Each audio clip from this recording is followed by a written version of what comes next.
Traditions and Encounters, Chapter 9 by McGraw-Hill. Cross-cultural exchanges on the Silk Roads during the late classical era, Chapter 9. Eyewitness. I will get as close as I can. I don't know if I can do that like that, though. Eyewitness. Zhang Qin, an early traveler on the Silk Roads. Around the year 139 BCE, the Chinese Emperor Han Wudi sent an envoy named Zhang Qian on a mission to lands west of China. The emperor's purpose was to find allies who could help combat the nomadic Xiongnu, who menaced the northern and western borders of the Han Empire. From captives, he had learned that other nomadic peoples in far western lands bore grudges against Xiongnu, and he reasoned that they might ally with Han forces to pressure their common enemy. The problem for Zhang Qian was that to communicate with potential allies against the Xiongnu, he had to pass directly through lands they controlled. Soon after the Zhang Qian left Han territory, Xiongnu forces captured him for 10 years. The Xiongnu held him in comfortable captivity. They allowed him to keep his personal servant, and they provided him with the Xiongnu wife, with whom he had a son when suspicions about him subsided. However, Zhang Qin escaped with his family and servant. He even had the presence of mind to keep with him the yak tail that Han Wudi had given him as a sign of his ambassadorial status. He fled to the west and traveled as far as Bactria, but he did not succeed in lining up allies against the Xiongnu. While returning to China, Zhang Qian again fell into the Xiongnu hands, but managed to escape after 1 year's detention, when the death of the Xiongnu leader led to a period of turmoil in about 126 BCE. Zhang Qian and his party returned to China and a warm welcome from Han Wudi. Although his diplomatic efforts did not succeed, Zhang Qian's mission had far-reaching consequences. Apart from political and military intelligence about Western lands and their peoples, Zhang Qian also brought back information of immense commercial value. While in Bactria, about 128 BCE, he noticed Chinese goods, textiles, and bamboo articles offered for sale in local markets. Upon inquiry, he learned that they had come from southwest China by the way of Bengal. From that information, he deduced the possibility of establishing trade relations between China and Bactria through India. Han Wudi responded enthusiastically to this idea and dreamed of trading with peoples inhabiting lands west of China. From 102 to 98 BCE, he mounted an ambitious campaign that broke the power of the Xiongnu and pacified parts of Central Asia. His conquest simplified trade relations, since it became unnecessary to route commerce through India. The intelligence of the Zhang Qian gathered during his travels thus contributed to the opening of the Silk Roads, the network of the trade routes that linked lands as distant as China and the Roman Empire, and more generally to the establishment of relations between China and the lands to the west. China and other classical societies, including the Parthian and Kushan empires, imposed political and military control over vast territories. They promoted trade and communication within their own empires, bringing regions that had previously been self-sufficient into a larger economy and society. They also fostered the spread of cultural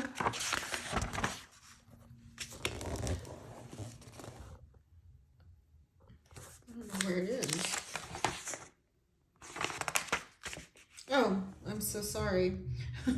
of cultural, religious, and political traditions to distant regions, and they encouraged the construction of institutional frameworks that promoted the long-term survival of those traditions. The classical societies established a broad zone of communication and exchange throughout much of Earth's eastern hemisphere. Trade networks crossed the deserts of Central Asia and the depths of the Indian Ocean. Long distance trade passed through much of Eurasia and North Africa as well. That long distance trade profoundly influenced experience is of people and development of societies throughout the Eastern Hemisphere. It brought wealth and access to foreign products, and it facilitated the spread of religious traditions beyond their original homelands. It also facilitated the transmission of disease, indeed, the transmission of disease over the Silk Roads, helped bring an end to the classical society since infectious and contagious diseases sparked devastating epidemics that caused political, social, and economic havoc. Long distance trade thus had deep political, social, and cultural, as well as economic and commercial implications for classical societies. Long distance trade and the Silk Roads network. Ever since the earliest days of history, human communities have traded with one another, sometimes over long distances before classical times. However, long distance trade was a risky venture. Ancient societies would often police their own realms effectively, but extensive regions were difficult to control. Trade passing between societies was therefore liable to interception by bandits or pirates. That risk increased the costs of long distance transactions in ancient times. During the classical era, two developments reduced the risk of social associated with travel and stimulated long distance trade. First, rulers invested heavily in the construction of roads and bridges. They undertook these expensive projects primarily for military and administrative reasons. But roads also had the effect of encouraging trade within the individual societies and facilitating exchanges between different societies. Second, classical societies pacified large stretches of Eurasia and North Africa. As a result, merchants did not face such a great risk as in previous eras. The cost of long distance trade dropped and its volume rose dramatically. Trade networks of the Hellenistic era. The tempo of long distance trade increased noticeably during the Hellenistic era, partly because of the many colonies established by Alexander Macedon and the Seleucid rulers in Persia and Bactria. Though originally populated by military forces and administrators, these settlements soon attracted Greek merchants and bankers who linked the recently conquered lands to the Mediterranean basin. The Seleucid rulers controlled land routes linking Bactria, which offered access to Indian markets, to the Mediterranean ports in Syria and Palestine. Like Seleucids, the Ptolemies maintained land routes, in their case, routes going south from Egypt to Kingdom of Nubia and Meroe in East Africa, but they also paid close attention to sea lanes and maritime trade. They ousted pirates from sea lanes linking the Red Sea to the Arabian Sea and the Indian Ocean. They also built several new ports, the most important being Bernice on the Red Sea, while Alexandria served as their principal window on the Mediterranean. The monsoon system. Even more important perhaps, mariners from the Potomac, Egypt learned from Arab and Indian seamen about the monsoon winds that governed sailing and shipping in the Indian Ocean. During the summer, the winds blow regularly from the southwest, whereas in the winter They came from the northeast. Knowledge of these winds enabled mariners to sail safely and reliably to all parts of the Indian Ocean basin. Trade in the Hellenistic world. Establishments and maintenance of these trade routes was an expensive affair, calling for a substantial investment in military forces, construction, and bureaucracies to administer the commerce that passed over the routes. But the investment paid handsome dividends. Long distance trade stimulated economic development with the Hellenistic realms themselves, bringing benefits to local economies throughout the empires.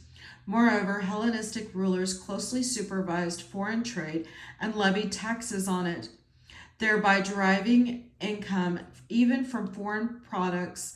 Thus, with official encouragement, a substantial trade developed through the Hellenistic world from Bactria and India in the east to the Mediterranean basin in the west.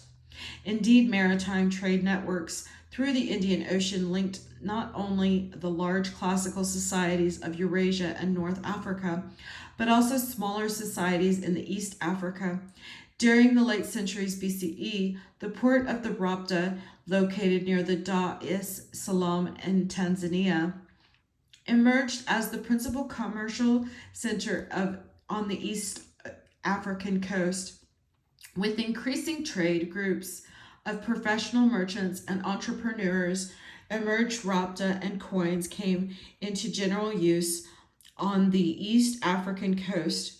Merchants of Rapta imported iron goods such as spears, axes, and knives from southern Arabia and the eastern Mediterranean region, in exchange for ivory, rhinoceros horn, tortoiseshell, and slaves obtained from interior regions. The Silk Roads. The establishment of classical empires greatly expanded the scope of long-distance trade, as much as of Eurasia and North Africa fell under the sway of one classical society or another. The Han Empire maintained order in China and pacified much of Central Asia, including a sizable corridor offering access to Bactria and Western markets. The Parthian Empire displaced the Seleucids in Persia and extended its authority to Mesopotamia. The Roman Empire brought order to Mediterranean basin with the decline of the Mauryan dynasty. India lacked a strong imperial state, but the Kushan Empire and other regional states provided stability and security, particularly in northern India, which favored long-distance trade. Overland trade routes. As the classical empires expanded, merchants and travelers created an extensive network of trade routes that linked much of Eurasia and North Africa. Historians refer to these routes collectively as the Silk Road, since high-quality silk from China was one of the principal commodities exchanged over the roads. The overland Silk Roads took caravan trade from China to the Roman Empire, thus linking the extreme ends of the Eurasian landmass from the Han capital of Chang'an. The main Silk Road went west until it arrived at the Taklamakan Desert, located in the Turin Basin. The Silk Road then split into two main branches that skirted the desert proper and passed through oasis towns that ringed it through to the north and south. The branches came together at Kashgar, now known as Kashi, located in the westernmost corner of modern China. From there, the reunited road went west to Bactria, now under control of the Kushan Empire, where a branch forked off to offer access to Taxia and northern India, while the principal route continued across northern Iran. There it joined with roads to ports on the Caspian Sea and the Persian Gulf and proceeded to Palmyra in modern Syria, where it met roads coming from Arabia and ports on the Red Sea. Continuing west, it terminated at the Mediterranean ports of Antioch in modern Turkey and Tyre in modern Lebanon, sea lanes, and maritime trade. The Silk Roads also included a network of sea lanes that sustained maritime commerce throughout much of the Eastern Hemisphere. From Guangzhou in southern China, sea lanes through the South China Sea linked to the East Asian seaboard to the mainland islands of Southeast Asia. Routes linking Southeast Asia with Ceylon, modern Sri Lanka, and India were especially busy during the classical times. From India, sea lanes passed through the Arabian Sea to Persia and Arabia through the Persian Gulf and the Red Sea. They offered access to land routes and the Mediterranean basin, which already possessed a well-developed network of trade routes. Trade goods. A wide variety of manufactured products and agricultural commodities traveled over the Silk Roads. Silk and spices traveled west from producers in Southeast Asia, China, and India to consumers in Central Asia, Iran, Arabia, and the Roman Empire. Silk came mostly from China, and fine spices, cloves, nutmeg, mace, and cardamom, all came from Southeast Asia. Ginger came from China, cinnamon came from China and Southeast Asia. Pepper came from India, and sesame oil came from India, Arabia, and Southwest Asia. Spices were extremely important commodities in classical times because they had many more uses than they do in the modern world. They served not only as condiments and flavoring agents, but also as drugs, anesthetics, aphrodisiacs, perfumes, aromatics, and magical potions. For the silk and spices they imported, Western lands exchanged a variety of manufactured goods and other commodities, including horses and jade from Central Asia, and glassware, jewelry, textiles, and pottery from the Roman Empire. The Zhangqian was only one of many individuals who made very long journeys during classical times. Indeed, records indicate that merchants and diplomats from Central Asia, China, India, Southeast Asia, and the Roman Empire traveled long distances in pursuit of trade and diplomacy. On a few occasions, individuals even traveled across much or all of the Eastern Hemisphere between China and the Roman Empire. A Chinese ambassador named Gang Ying embarked on a mission to distant Western lands in 97 CE and proceeded as far as Mesopotamia before reports of the long and dangerous journey ahead persuaded him to return home, and Chinese sources reported the arrival in 166 CE of the delegation claiming to represent the Roman Emperor Marcus Aurelius, the organization of long-distance trade.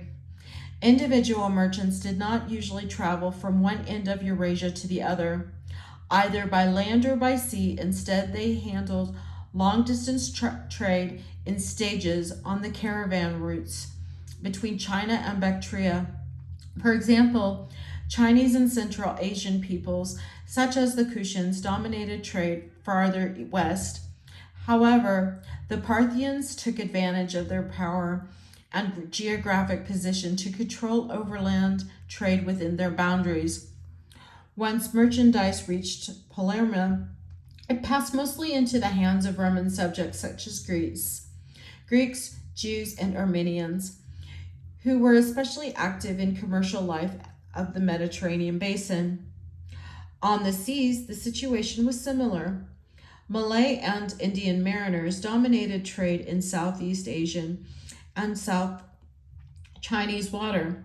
Persians and subjects of the Roman Empire dominated the Arabian Sea. Parthians controlled the Persian Gulf, and the Roman Empire dominated the Red Sea. Indeed, after Roman emperors absorbed Egypt in the 1st century CE, their subjects carried on an especially brisk trade between India and the Mediterranean.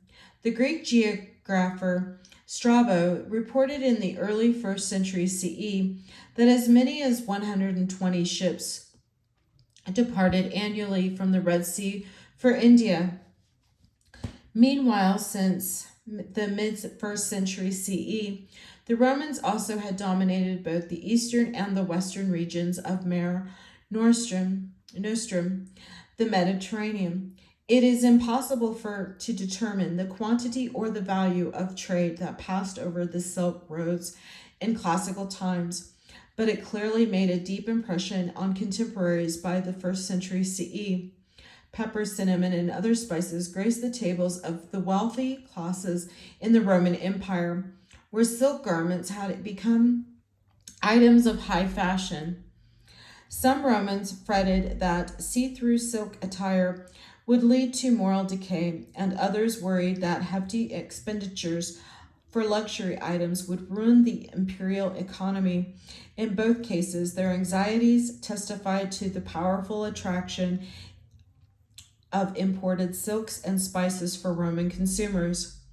As it happened, long-distance trade more likely stimulated rather than threatened local economies. Yet long-distance trade did not occur in a vacuum. Commercial exchanges encouraged cultural and biological exchanges, some of which had large implications for classical societies. Cultural and biological exchanges and along the Silk Roads.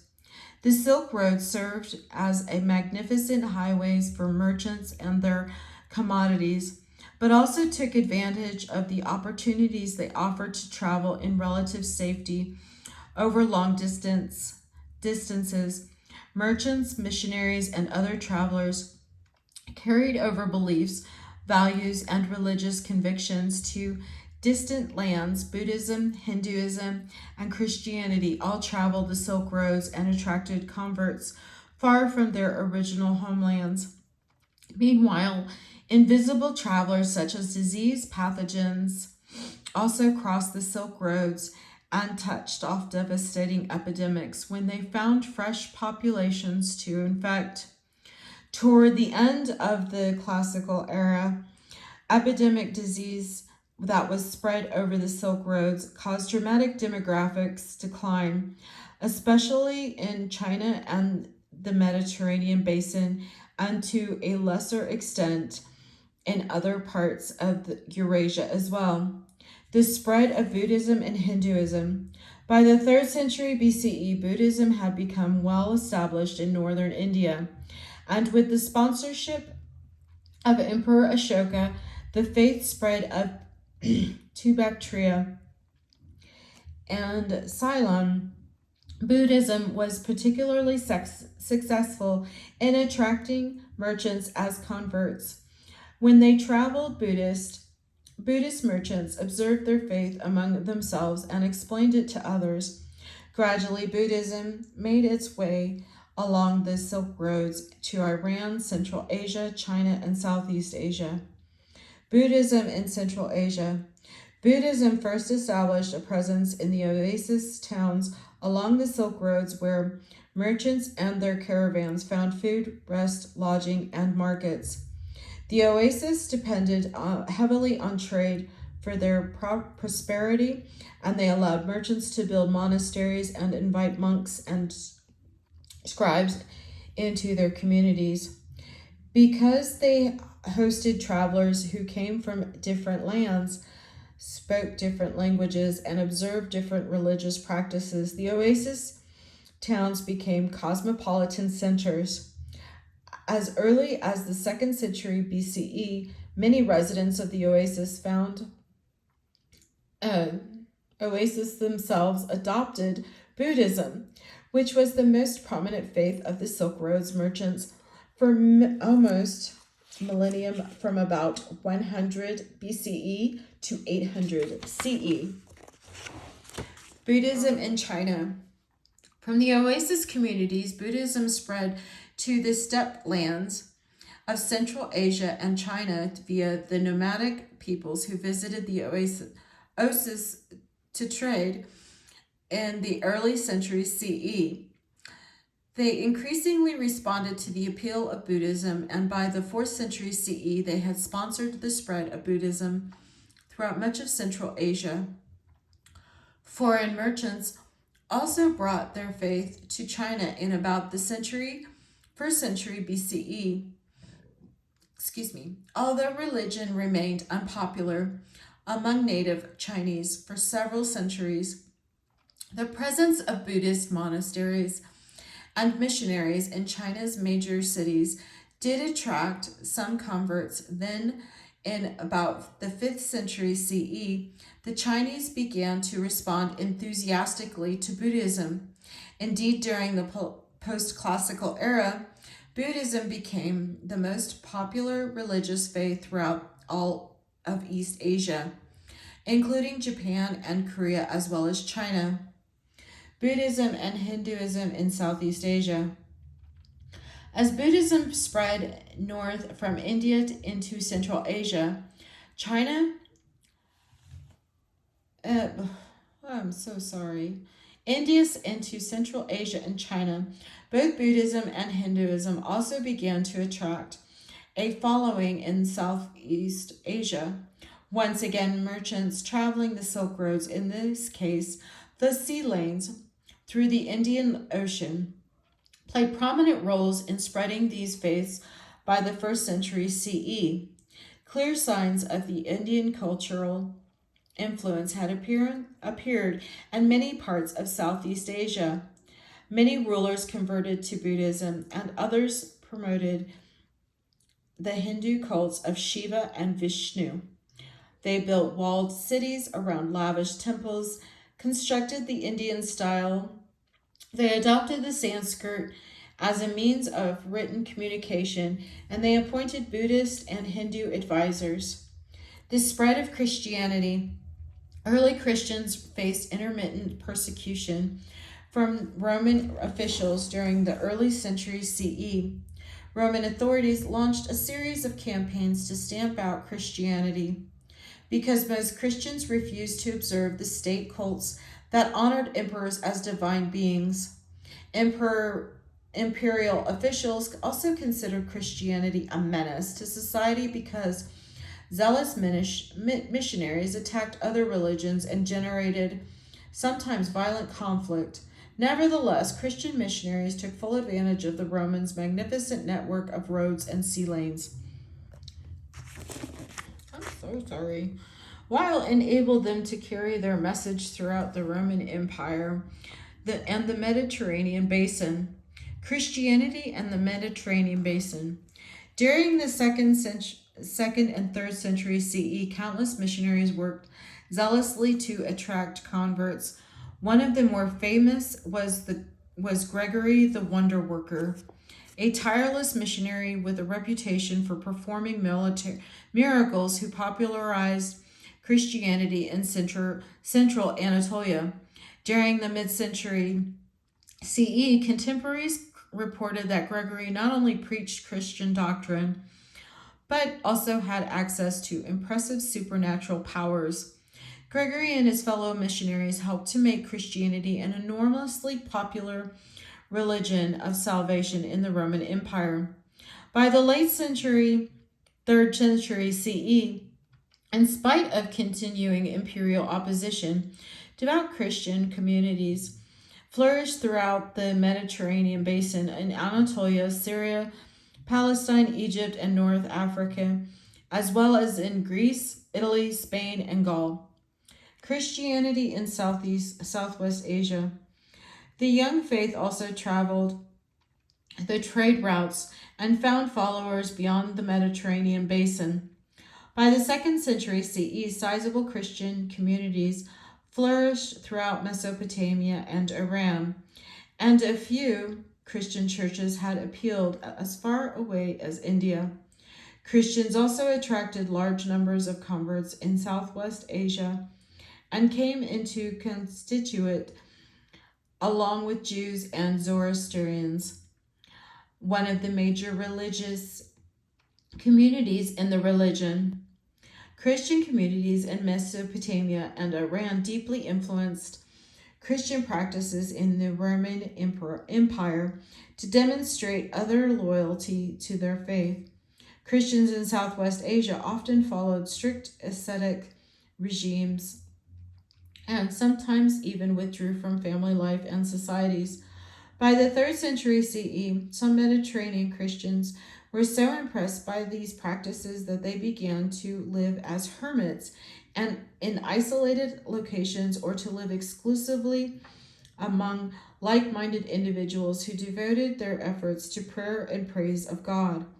Thus, ascetic practices of Christians living in the lands east of the Roman Empire helped to inspire the formation of Christian monastic communities in the Mediterranean basin. After the 5th century CE, Christian communities in Southwest Asia and the Mediterranean basin increasingly went separate ways. Most of the faithful in Southwest Asia became Nestorians, followers of the Greek theologian Nestorius, who lived during the early 5th century and emphasized the human as opposed to the divine nature of Jesus. Mediterranean church authorities rejected Nestorius' view, and many of his disciples departed for Mesopotamia and Iran. Although they had limited dealings with Mediterranean Christians, and Nestorians spread their faith east across the Silk Roads, and by the early 7th century, they had established communities in Central Asia, India, and China. The spread of Manichaeism, the explosive spread of Manichaeism dramatically illustrated how missionary religions made effective use of the Silk Road's trading network. Manichaeism was the faith derived from the prophet Mani, 216 to 272 CE, a devout Zoroastrian from Babylon in Mesopotamia who also drew deep inspiration from Christianity and Buddhism. Because of the intense interaction between peoples of different societies, Mani promoted a syncretic blend of Zoroastrian, Christian, and Buddhist elements as a religious faith that would serve the needs of a cosmopolitan world. Manichaean ethics. Mani was a dualist. He viewed the world as the site of a cosmic struggle between forces of light and darkness, good and evil. He urged his followers to reject worldly pleasures and to observe high ethical standards. Devout Manichaeans, known as the elect, abstained from marriage, sexual relations, and personal comforts, dedicating themselves instead to prayer, fasting, and ritual observances. Less zealous Manichaeans, known as hearers, led more conventional lives, but they followed a strict moral code and provided food and gifts to sustain the elect. Mani's doctrine had strong appeal because it offered a rational explanation for the presence of good and evil in the world, while also providing a means for individuals to achieve personal salvation. Mani was fervent missionary and traveled widely to promote his faith. He also created a Manichaean church with its own services, rituals, hymns, and liturgies. His doctrine attracted converts first in Mesopotamia, and before Mani's death, it had spread throughout the Sassanid Empire.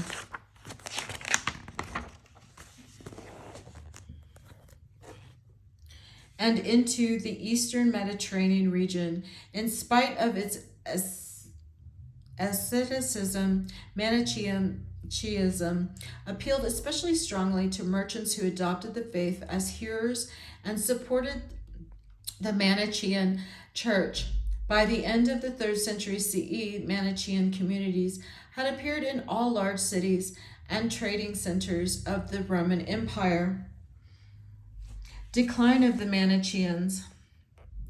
Manichaeism soon came under tremendous pressure in both the Zoroastrian, Sassanid state, and the Roman Empire.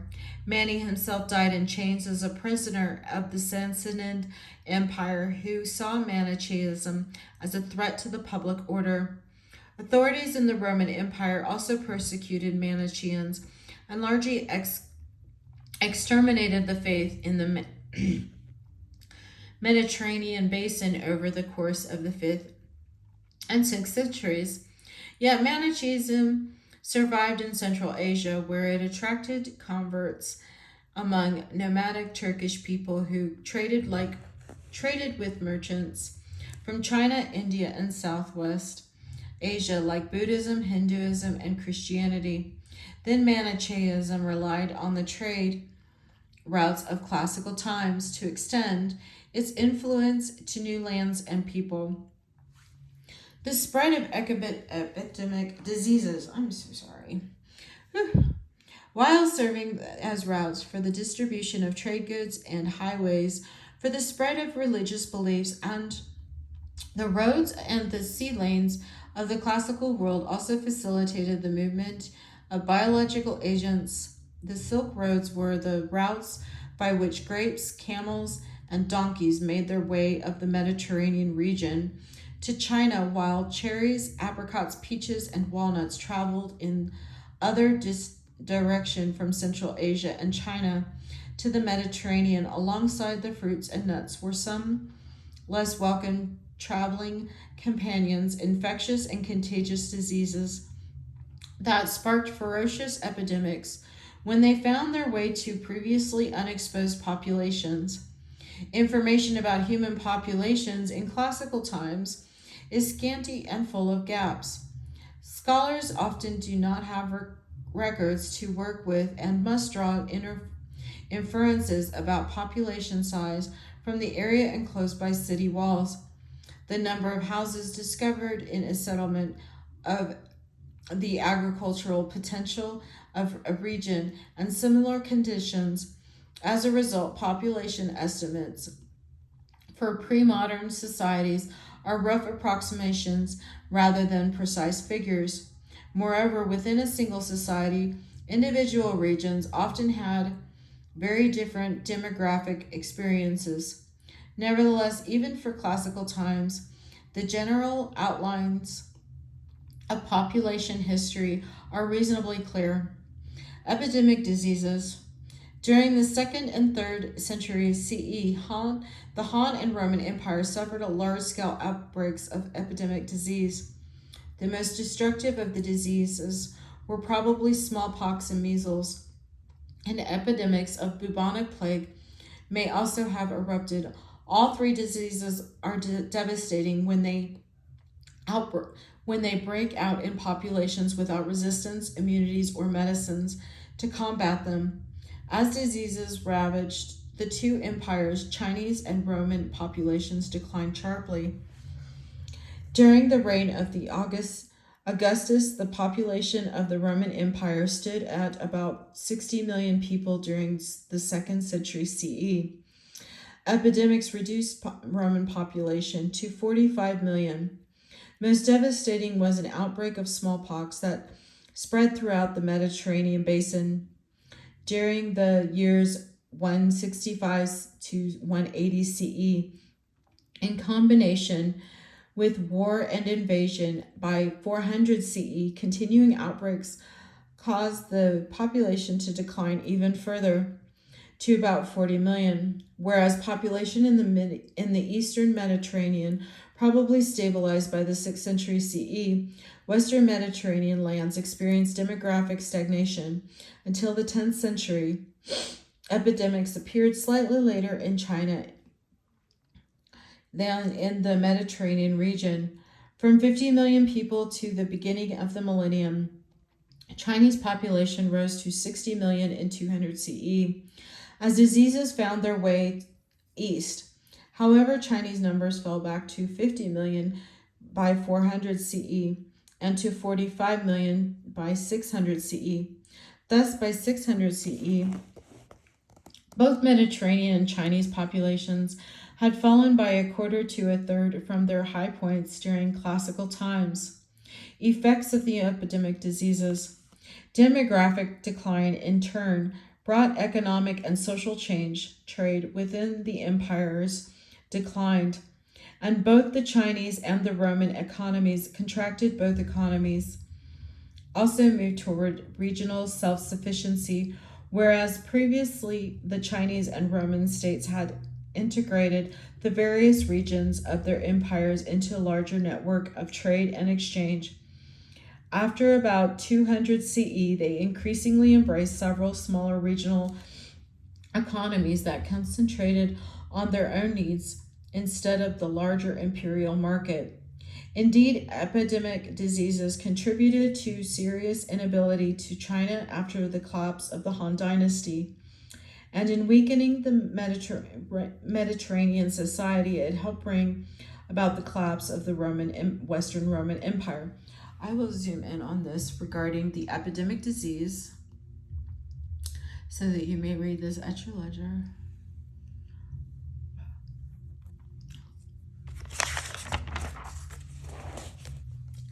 China after the Han Dynasty.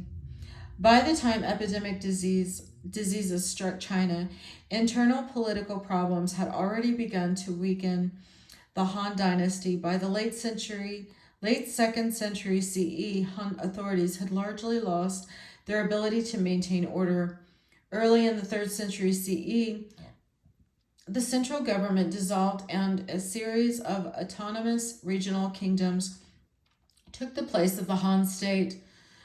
With the disappearance of the Han Dynasty, China experienced significant cultural change, most notably an increasing interest in Buddhism.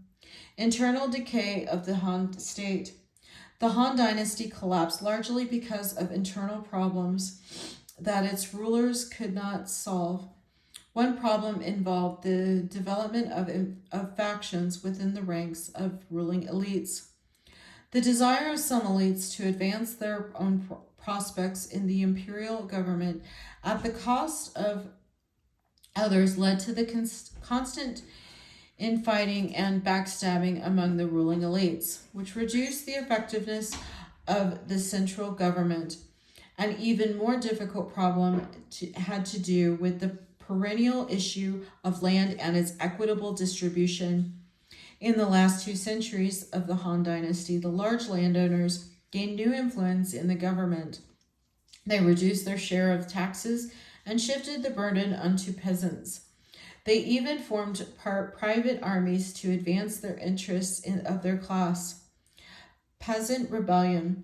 These developments provoked widespread unrest among peasants who found themselves under increasing economic pressure with no means to influence the government. Pressures became particularly acute during the late 2nd and 3rd centuries when epidemics began to take their toll. In 184 CE, peasant discontent fueled a large-scale uprising known as the Yellow Turban Rebellion, so called because the rebels wore yellow headbands that represented the color of the Chinese earth and symbolized their peasant origins. Although quickly suppressed, the rebellion proved to be only the first in a series of insurrections that plagued the late Han Dynasty. The collapse of the Han Dynasty. Meanwhile, Han generals increasingly unsurpassed political authority. By 190 CE, the Han emperor had become a mere puppet, and the generals effectively ruled the regions controlled by their armies. They allied with wealthy landowners of their regions and established themselves as warlords who maintained a kind of rough order based on force of arms. In 220 CE, they abolished the Han Dynasty altogether and divided the empire into 3 large kingdoms. Once the dynasty had disappeared, large numbers of the nomadic people migrated into China, especially the northern regions, and they helped to keep China disunited for more than 350 years. Between the 4th and 6th centuries CE, nomadic peoples established large kingdoms that dominated much of northern China, as well as the steppe lands. Cultural change in post Han China. In some ways, the centuries following the fall of the Han Dynasty present a spectacle of chaos and disorder. One kingdom toppled another, only to fall in its way to a temporary successor, while war and nomadic invasions led to population decline in much of northern China. By the mid 5th centuries, contemporaries reported the early Han capital of Chang'an had no more than 100 households, and later Han capital of Luoyang resembled a trash heap more than a city. Cultural adaptation of nomadic peoples. Beneath the disorderly surface of political events, however, several important social and cultural changes were taking place. First, nomadic peoples increasingly adapted to the Chinese environment and culture, and as the generations passed, distinctions between peoples of nomadic and Chinese ancestry became less and less obvious, partly because of that development of a new imperial dynasty was eventually able to reconstitute a centralized imperial state in North China. Second, with the disintegration of political order, the Confucian tradition lost much of its credibility. The original goal of Confucius and his early followers was to find some means to move more from chaos to stability during the period of warring states. When the Han Dynasty collapsed, Confucianism seemed both ineffective and irrelevant. Individuals who in earlier centuries might have committed themselves to Confucian values turned instead to Taoism and Buddhism. Taoism from its origins in the period of the warring states had originally appealed mostly to an educated elite.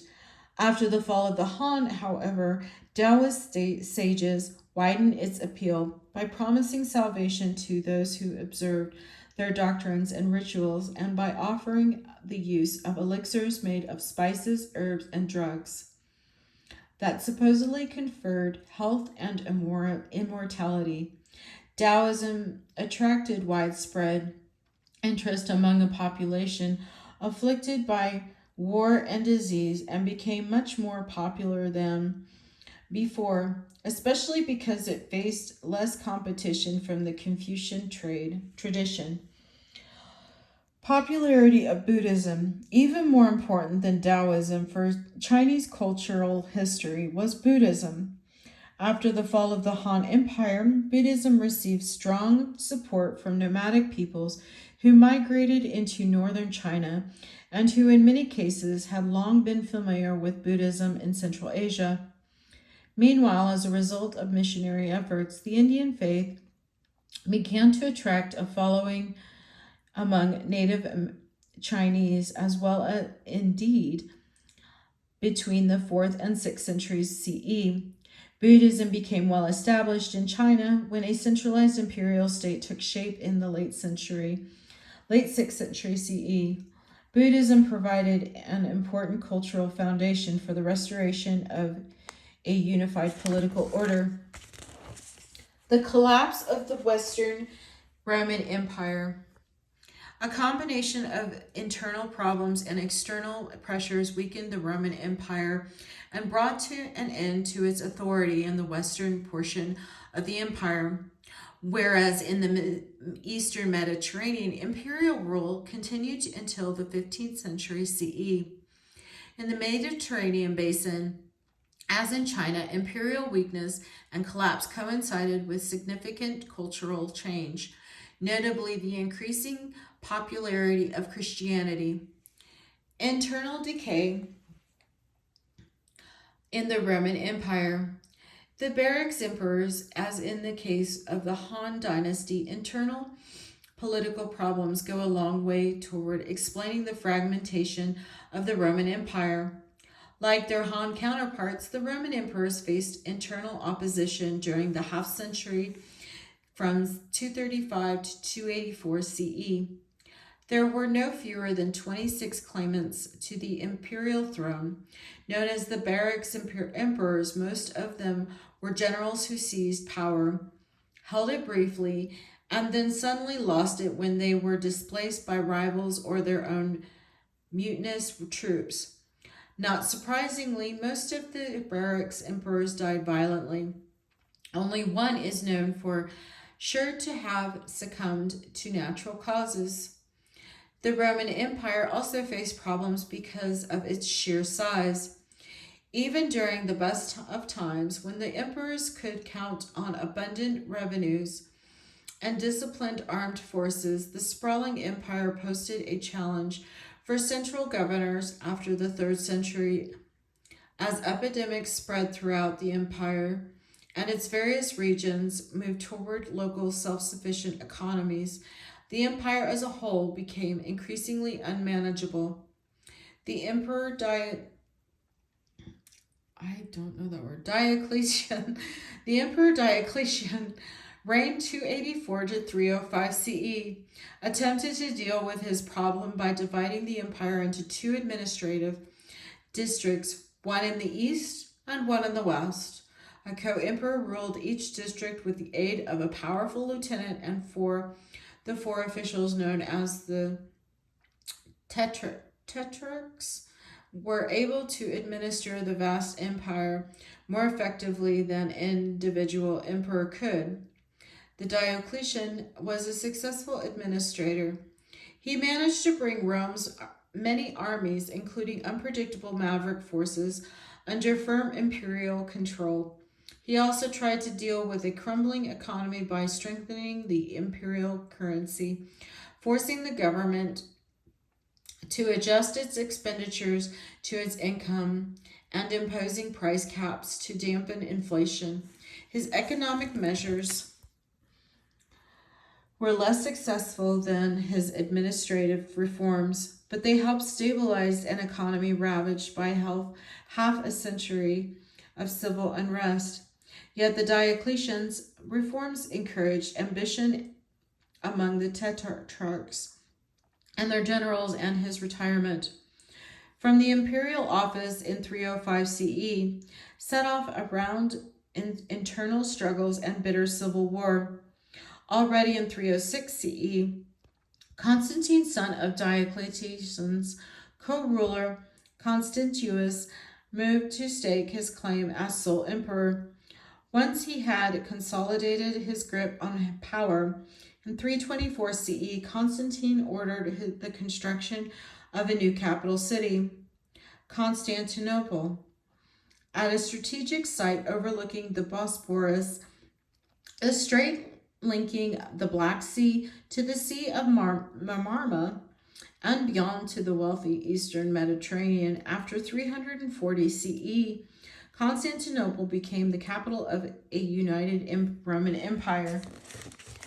Constantine himself was an able emperor with the reunion of the eastern and western districts of the empire.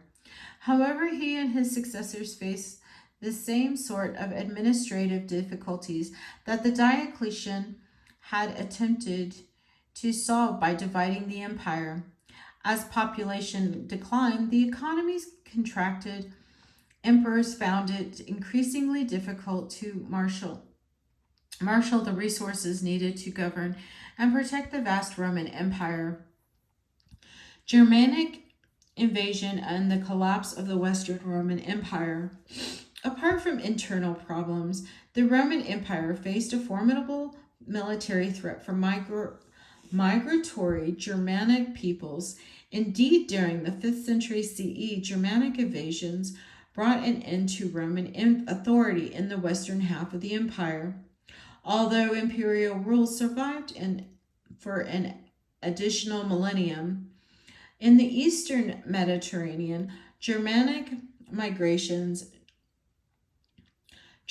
peoples had migrated from their homelands in northern Europe.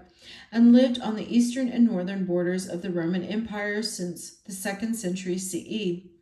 Most notable was the Visigoths, who came originally from Scandinavia and Russia. Like the nomadic people who moved into northern China after the fall of the Han Dynasty, the Visigoths settled, adopted agriculture, and drew deep inspiration from Roman society. In the interest of social order, however, the Romans discouraged settlement of the Visigoths and other Germanic peoples within the empire, preferring that they constitute buffer societies outside imperial borders. The Huns. During the late and 4th century, the relationship between the Visigoths and Romans changed dramatically when the nomadic Huns began an aggressive westward migration from their homeland in Central Asia. The Huns were probably cousins of the nomadic Xiongnu, who inhabited the Central Asian steppe lands west of China during the mid-5th century CE. The warrior King Attila organized the Huns into a virtually unstoppable military juggernaut. Under Attila, the Huns invaded Hungary, probed Roman frontiers in the Balkan region, menaced Gaul and northern Italy, and attacked Germanic peoples living on the borders of the Roman Empire. Collapse of the Western Roman Empire. Attila did not create a set of political institutions or a state structure, and the Huns disappeared as a political and military force soon after his death in 453 CE. By that time, however, the Huns had placed such pressure on the Visigoths and other Germanic peoples that they streamed in masse into the Roman Empire in search of refuge. Once inside imperial boundaries, they encountered little effect to resistance and moved around almost at will. They established settlements throughout the western half of the empire: Italy, Gaul, Spain, Britain, and North Africa, where populations were less dense than in the eastern Mediterranean. Under the command of Alaric, the Visigoths even stormed and sacked Rome in 410 CE. By the middle of the 5th century, the western part of the Roman Empire was in shambles. In 476 CE, imperial authority came to ignominious end when the Germanic general Odovacer deposed Romulus Augustulus, the last of the Roman emperors in the western half of the empire. Unlike the Han Dynasty, the Roman Empire did not entirely disintegrate. As we will see in chapter 16, imperial authority survived for another millennium in the eastern half of the empire, known after the 5th century CE as the Byzantine Empire. In the western half, however, Roman authority dissolved and Roman nomadic peoples built successor states in regions formerly subject to Rome. Vandals and then Visigoths governed Spain, Franks ruled Gaul, Angles and Saxons invaded Britain and Italy under the weight of the variety of peoples including Visigoths, Vandals, and Lombards. I am so sorry, that's a tongue twister. Cultural change in the late Roman Empire. In the Roman Empire, as in China, the collapse of the imperial state coincided with the important social and cultural changes. The Germanic peoples who toppled the empire looked to their own traditions for purposes of organizing society and government. When they settled in the regions of the former empire, however, they absorbed a good deal of Roman influence over time. The mingling of Roman and Germanic traditions led to the emergence of an altogether new society, medieval Europe. Prominence of Christianity. Christianity was perhaps the most prominent survivor of the Western Roman Empire during the 4th century CE.